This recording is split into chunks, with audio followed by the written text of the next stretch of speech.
Hubo una vez un imperio donde nunca se ponía el sol, una vasta red de territorios que se extendía por todo el globo. A finales del siglo XIX, de ese coloso solo quedaban sus joyas más preciadas, Cuba y Filipinas, los últimos grandes baluartes de la corona española. Cuba, la perla del Caribe, fue uno de los primeros territorios descubiertos por Cristóbal Colón en 1492. Pronto, su capital, La Habana, se convirtió en el corazón palpitante de las rutas comerciales americanas, un puerto estratégico de incalculable valor. Su economía, impulsada por las plantaciones de caña de azúcar y los campos de tabaco, generaba una riqueza inmensa para la metrópoli, convirtiendo a la isla en un tesoro irrenunciable. Al otro lado del mundo se encontraba Filipinas, la puerta de Asia del imperio. Descubierta para España por la expedición de Magallanes y Elcano, su conquista fue consolidada por Miguel López de Legazpi. Durante siglos el archipiélago fue el nexo vital del comercio entre Asia y América a través del legendario Galeón de Manila, que unía a Acapulco con la capital filipina, tejiendo una red comercial única en la historia. Sin embargo, el siglo XIX trajo consigo vientos de cambio.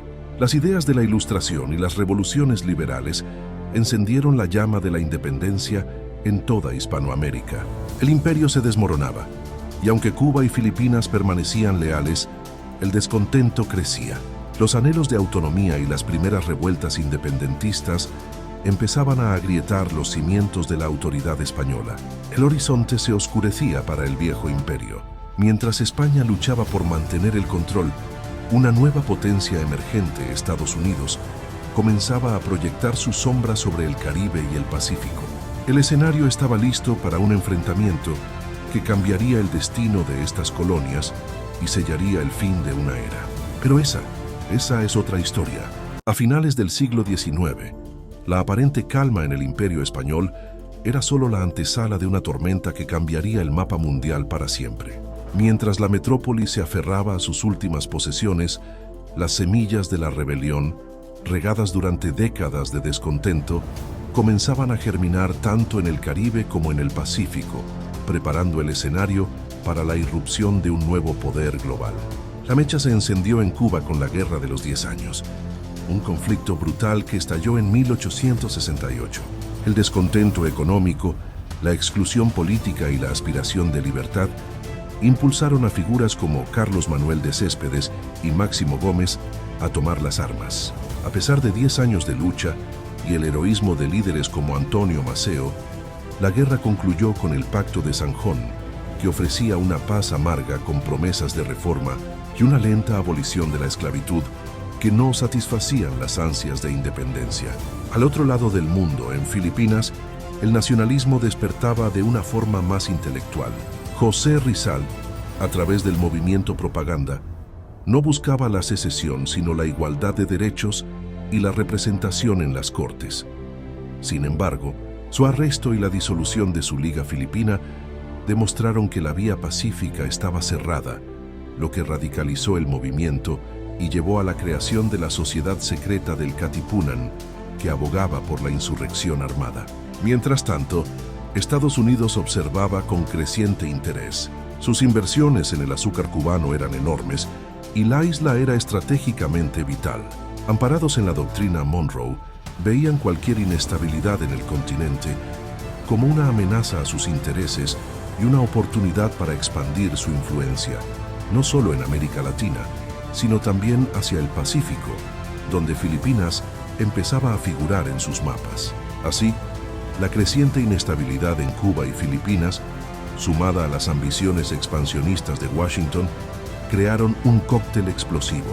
El fin del dominio español se acercaba, y la intervención estadounidense era solo cuestión de tiempo y de encontrar la excusa perfecta para entrar en escena, un pretexto que no tardaría en llegar y que redibujaría el equilibrio de poder mundial.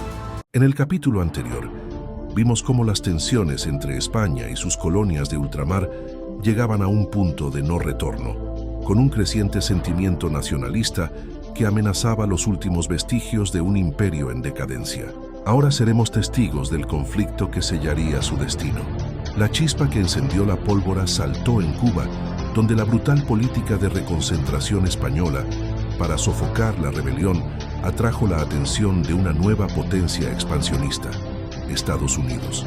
El pretexto perfecto llegó en febrero de 1898, cuando el acorazado estadounidense USS Maine explotó misteriosamente en el puerto de La Habana. Sin pruebas concluyentes, la prensa amarilla estadounidense culpó a España y el clamor popular empujó al Congreso a declarar la guerra. El conflicto se libró en dos frentes. En el Caribe, la anticuada flota española fue aniquilada en la Batalla de Santiago de Cuba. En tierra, figuras como Theodore Roosevelt y sus Rough Riders lideraron el avance, culminando con la rápida conquista de Puerto Rico. La superioridad naval y militar de Estados Unidos era abrumadora. Simultáneamente, en el Pacífico, la flota estadounidense del Comodoro Dewey destrozó a la escuadra española en la batalla de la Bahía de Manila sin sufrir una sola baja. Este vacío de poder fue aprovechado por el líder independentista Emilio Aguinaldo, quien proclamó la independencia de Filipinas, solo para ver cómo las tropas estadounidenses ocupaban Manila poco después. La guerra concluyó con la firma del Tratado de París en diciembre de 1898. España, derrotada, se vio obligada a ceder Cuba, Puerto Rico y Guam a Estados Unidos. Además, vendió Filipinas por $20 millones, marcando el fin oficial de su imperio colonial de 4 siglos. Para España, fue un desastre nacional que sumió al país en una profunda crisis de identidad. Para Cuba y Filipinas, la independencia prometida se transformó en una nueva forma de dominación, sentando las bases para futuros conflictos y redefiniendo el equilibrio de poder mundial para siempre.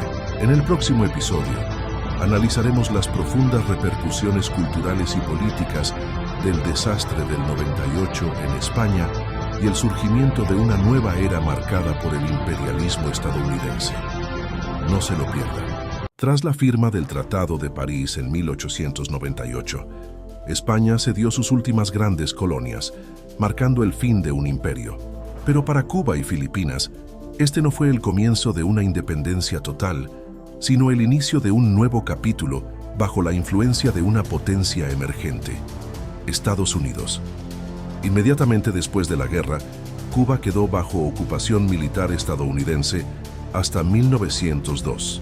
Su independencia fue condicionada por la Enmienda Platt, un documento que permitía a Estados Unidos intervenir en los asuntos cubanos y establecía la base naval de Guantánamo. Así nació la República de Cuba, pero con una soberanía limitada, donde la política y la economía estarían fuertemente marcadas por los intereses de su vecino del norte durante décadas. Al otro lado del mundo, en Filipinas, el traspaso de poder no fue pacífico.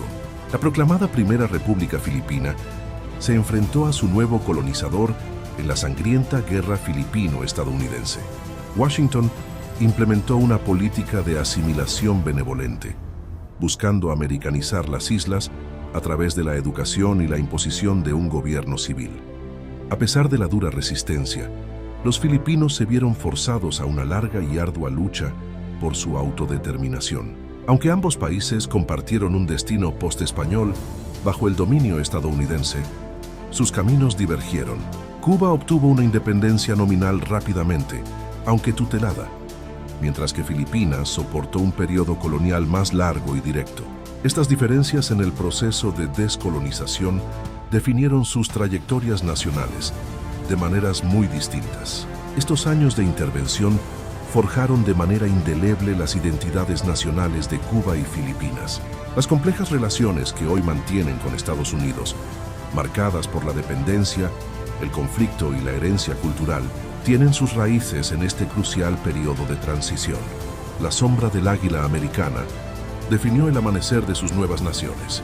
En el episodio anterior, exploramos cómo la guerra hispanoamericana marcó el fin del Imperio Español y el ascenso de una nueva potencia global, Estados Unidos, que extendió su influencia sobre Cuba y Filipinas. Ahora nos adentramos en las profundas y duraderas consecuencias que este conflicto tuvo para cada uno de sus protagonistas. Para España, la derrota fue mucho más que una pérdida territorial. Fue una herida en el alma nacional conocida como el desastre del 98. Este trauma dio origen a la generación del 98, un grupo de intelectuales que cuestionó la identidad y el futuro de una nación que había perdido su estatus como potencia mundial, obligándola a un doloroso repliegue sobre sí misma. Mientras tanto, Cuba inició un tortuoso camino hacia su soberanía. La enmienda Platt, impuesta por Estados Unidos, limitaba su independencia, generando décadas de inestabilidad política y económica. Esta tensión culminaría en la Revolución cubana, que redefinió por completo la isla y estableció una relación conflictiva con su vecino del norte que perdura hasta hoy. Filipinas, por su parte, transitó de una colonia española a una estadounidense. Aunque alcanzó la independencia formal en 1946, la influencia de Estados Unidos se mantuvo a través de bases militares y lazos económicos. A pesar de ello, la nación logró forjar su propio camino y convertirse en un actor relevante en el sudeste asiático. La guerra consolidó un nuevo orden mundial, con Estados Unidos emergiendo como una superpotencia y acelerando el fin de los imperios coloniales europeos. Este conflicto nos dejó lecciones cruciales sobre la soberanía, la intervención y las dinámicas de poder que siguen moldeando nuestro presente. Entender el legado de 1898 es fundamental para comprender las trayectorias de estas tres naciones y las complejas relaciones geopolíticas que definen nuestro mundo actual. En nuestro próximo video, analizaremos cómo otros eventos históricos han reconfigurado el mapa político y cultural del siglo XX. No se lo pierdan.